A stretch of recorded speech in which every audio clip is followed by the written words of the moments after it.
नमस्कार, हिमाचल न्यूज में आपका बहुत बहुत स्वागत है। चलिए देखते हैं आज की 15 फटाफट बड़ी खबरों को। सीएम सुखविंदर सुक्खू का ऐलान, ऊना में लगाएंगे आलू प्रोसेसिंग यूनिट। ऊना जिले में आलू के प्रसंस्करण यूनिट स्थापित करने की योजना पर कार्य किया जा रहा है। इससे किसानों की आर्थिकी सशक्त होगी और स्वरोजगार के अवसर भी उपलब्ध होंगे। ये बात सीएम सुक्खू ने कही। सोमवार को मुख्यमंत्री सुखविंदर सिंह सुक्खू ने बागवानी विभाग द्वारा कार्यान्वित की जा रही विभिन्न योजनाओं की समीक्षा बैठक की अध्यक्षता की। इस अवसर पर मुख्यमंत्री ने कहा कि प्रदेश में बागवानी गतिविधियों को सशक्त करने के लिए विविधीकरण पर ध्यान केंद्रित करना नितांत आवश्यक है। शिक्षा विभाग की बैठक में बोले सीएम सुक्खू, हर विधानसभा क्षेत्र के 6 स्कूल होंगे मजबूत। मुख्यमंत्री सुखविंदर सिंह सुक्खू ने शिक्षा विभाग में बैठक की अध्यक्षता करते हुए कहा कि स्कूलों के पाठ्यक्रम में संवैधानिक मूल्यों से संबंधित सामग्री का समावेश किया जाएगा। सीएम सुक्खू ने कहा कि राज्य के प्रत्येक विधानसभा क्षेत्र में 6 स्कूलों को सभी आवश्यक सुविधाओं से सुसज्जित किया जाएगा। इसमें पर्याप्त स्टाफ, पुस्तकालय, प्रयोगशाला और अन्य सुविधाएं उपलब्ध होंगी। सैलानियों से गुलजार हुए लाहौल के पर्यटन स्थल, क्रिसमस नववर्ष पर मनाली में तैनात होंगे अतिरिक्त जवान। हिमाचल प्रदेश के जनजातीय जिले लाहौल स्पीति के पर्यटन स्थल सैलानियों से गुलजार होने लगे हैं। लाहौल के कोकसर और ग्राम्फू में बड़ी संख्या में सैलानी पहुंच रहे हैं। वीकेंड पर जहां लाहौल के सीसू, कोकसर और ग्राम्फू में हजारों की संख्या में सैलानी पहुंचे थे, वहीं वीकेंड के बाद भी पर्यटकों का पहुंचना जारी है। यहाँ पर सैलानी सहायक गतिविधियों का खूब आनंद ले रहे हैं। हिमाचल के 5 जिलों में 3 दिन शीतलहर चलने का orange yellow alert. Himachal Pradesh के 5 जिलों के लिए 3 दिन तेज शीतलहर चलने का अलर्ट जारी किया गया है। मौसम विज्ञान केंद्र शिमला के अनुसार अगले 7 दिनों तक निचले पहाड़ी मैदानी क्षेत्रों में अलग अलग स्थानों पर शीतलहर चलने के आसार हैं। 18 से 20 दिसंबर के दौरान बिलासपुर, हमीरपुर, कांगड़ा, मंडी और ऊना जिले के कुछ इलाकों में तेज शीतलहर चलने का ऑरेंज येलो अलर्ट जारी किया गया है।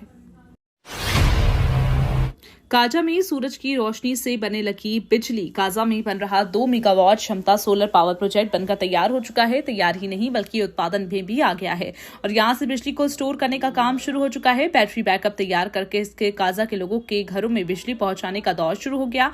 पिछले महीने इसका उद्घाटन होना था, लेकिन किन्हीं कारणों से नहीं हो सका। लिहाजा सरकार ने जनता को राहत देने के लिए उत्पादन शुरू कर देने के निर्देश दिए हैं। युवाओं के लिए खुशखबरी, जेबीटी समेत 1423 पदों की भर्ती के लिए आयु सीमा में 2 साल की छूट देने की तैयारी। पेपर लीक प्रकरण के चलते 2 साल से नौकरी का इंतजार कर प्रदेश भर के बेरोजगार युवाओं के लिए राहत भरी खबर है। भंग कर्मचारी चयन आयोग के दौर से लटकी भर्ती प्रक्रियाओं को शीघ्र पूरा करने, पात्र अभ्यर्थियों को कम से कम 2 साल अधिकतम आयु सीमा में राहत देने की कवायद शुरू हो गई है। इस सिलसिले में राज्य चयन आयोग ने प्रस्ताव प्रदेश सरकार को भेजा है। हिमाचल के हरौली में बनने वाले बल्क ड्रग पार्क में लगेंगी अब 100 औद्योगिक इकाइयां। हिमाचल प्रदेश के जिला ऊना के हरौली में बनने वाले बल्क ड्रग पार्क में अब 100 औद्योगिक इकाइयां बनेंगी। पहले 80 यूनिट बनाए जाने प्रस्तावित थे। यूनिट बढ़ाने और जमीन समतल करने के लिए प्रदेश सरकार ने केंद्र से 500 करोड़ रुपए मांगे। प्रदेश सरकार ने भी उद्योग विभाग को 50 करोड़ रुपए का अतिरिक्त बजट स्वीकृत किया। केंद्र सरकार ने मार्च 2026 में ब्लड ड्रग पार्क को बनाने का लक्ष्य रखा है। ऐसे में प्रदेश सरकार की ओर से इसमें तेजी लाई जा रही है।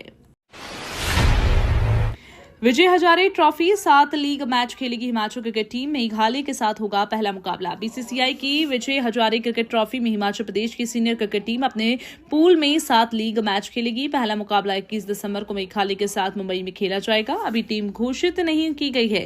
हिमाचल की टीम इस बार टूर्नामेंट अच्छा प्रदर्शन के इरादे में उतरेगी। इसके लिए टीम में आमतर क्रिकेट स्टेडियम में पंजाब की टीम के साथ 4 एक दिवसीय अभ्यास मैच भी खेले हैं। विधानसभा के शीत सत्र के लिए धर्मशाला पहुंचे सीएम सुक्खू। साइंस स्टेडियम में हुआ स्वागत। हिमाचल प्रदेश के मुख्यमंत्री सुखविंदर सिंह सुक्खू का धर्मशाला की साइंस स्टेडियम में जोरदार स्वागत हुआ।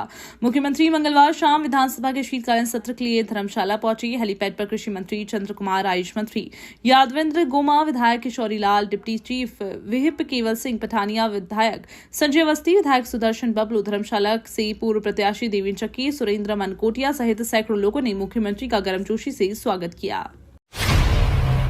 22 वर्षों के बाद नए रथ में विराजमान होकर क्षेत्र की परिक्रमा पर निकले देवता हुरंग नारायण। देवता हुरंग नारायण 22 वर्षों के बाद नए रथ में विराजमान होकर लोगों के दुख सुख में शामिल होने के लिए क्षेत्र के भ्रमण पर निकले। देवता के कारदार मेहर सिंह, गुरपूर्ण चंद्र और पुजारी रामलाल ने बताया कि देवता हर 3 वर्ष बाद परिक्रमा करते हैं। देवता की परिक्रमा 26 दिसंबर तक होगी। रामलाल ने कहा, देवता ने गुर के माध्यम से कहा कि पशुओं को छोड़ने पर माता फुंगाणी रुष्ट हैं और इंसान अपनी मनमर्जी कर रहे हैं। ऐसे में आने वाला समय अच्छा नहीं है। शिक्षकों के बाद अब उत्कृष्ट विद्यार्थियों को एक्सपोजर विजिट के लिए विदेश भेजेगी प्रदेश सरकार। प्रदेश के शिक्षा मंत्री रोहित ठाकुर ने कहा, प्रदेश सरकार आगामी वर्ष से उत्कृष्ट स्कूली विद्यार्थियों को एक्सपोजर विजिट के लिए विदेश भेजेगी। उन्होंने कहा, सरकार प्रदेश में गुणात्मक शिक्षा को बढ़ावा देने के लिए निरंतर सुधारात्मक कदम उठा रही है। शिक्षकों के साथ साथ विद्यार्थियों के लिए भी एक्सपोजर विजिट को प्राथमिकता ही दी जा रही है। शिक्षा मंत्री बोले, आवली बेस्ड टीचर अस्थायी व्यवस्था 15,000 नियमित पदों पर भर्ती जारी। शिक्षा मंत्री रोहित ठाकुर ने कहा, आवली बेस्ड टीचर एक अस्थायी व्यवस्था है। प्रदेश सरकार किसी विषय के अध्यापक के छुट्टी पर जाने की अवधि के दौरान इन अध्यापकों की सेवाएं पीरियड के आधार पर ली जा सकेंगी और ये सेवाएं 1 महीने में 10 दिन से अधिक नहीं होंगी। उन्होंने कहा, ये व्यवस्था सरकार इसलिए कर रही है ताकि किसी अध्यापक के अवकाश पर जाने के बाद विद्यार्थियों की पढ़ाई एक दिन भी प्रभावित न हो। उन्होंने कहा, आवली बेस्ड टीचर से शिक्षा विभाग में नियमित भर्ती प्रक्रिया प्रभावित नहीं होगी और वर्तमान राज्य सरकार की प्राथमिकता सीधी भर्ती से अध्यापकों को नौकरी प्रदान करना है। चरमाणी के रमेश सेना ने बने असिस्टेंट कमांडेंट आसाम राइफल में देंगे सेवाएं। मंडी जिले के उपमंडल सरकाघाट की तहसील बलद्वाड़ा के अंतर्गत आने वाली ग्राम पंचायत चौक के गांव चरमाणी में संबंध रखने वाले रमेश चंद ने अपने गांव और परिवार का नाम रोशन किया। सेना में 20 वर्ष की सेवाओं के बाद रमेश चंद ने असिस्टेंट कमांडेंट के पद पर अपनी नई शुरुआत की। वह हाल ही में देहरादून स्थित मिलिट्री अकेडमी में इस प्रतिष्ठित पद के लिए पास आउट हुए हैं। 20 दिनों बाद जगमगाई डलहौजी, विद्युत बोर्ड को जमा करवाए लाखों रुपए। 20 दिनों में अंधेरे में डूबी पर्यटन नगरी डलहौजी आखिरकार रोशनी से चमका उठी। नगर परिषद डलहौजी ने विद्युत बोर्ड को 50 लाख रुपए की आंशिक राशि जमा करवाकर स्ट्रीट लाइटों की बहाली सुनिश्चित की। इस पहल से स्थानीय नागरिकों और पर्यटकों को बड़ी राहत मिली। साथ ही आपको बता दें कि विद्युत बोर्ड के SDO इंद्रजीत सिंह ने कहा कि नगर परिषद पर अब भी करीब 5 करोड़ 5 लाख रुपए भी बकाया राशि है। पावटा साहिब में स्मार्ट बिजली मीटर लगाने का कार्य शुरू। राज्य विद्युत बोर्ड द्वारा क्षेत्र में घरों में बिजली के स्मार्ट मीटर लगाने का कार्य शुरू कर दिया गया। विद्युत मंडल के अधिशासी अभियंता अंशुल ठाकुर ने बताया कि जो लोग स्मार्ट मीटर लगाने में किसी भी प्रकार का विरोध करेंगे उसे सरकारी कार्य में बाधा डालना माना जाएगा। कोई भी व्यक्ति इस योजना के बारे में विद्युत बोर्ड के कार्यालय में आकर जानकारी भी ले सकता है। ये तो थी आज की 15 बड़ी खबरें। डेली खबरों से अपडेट रहने के लिए चैनल को सब्सक्राइब करना बिल्कुल ना भूलें। धन्यवाद।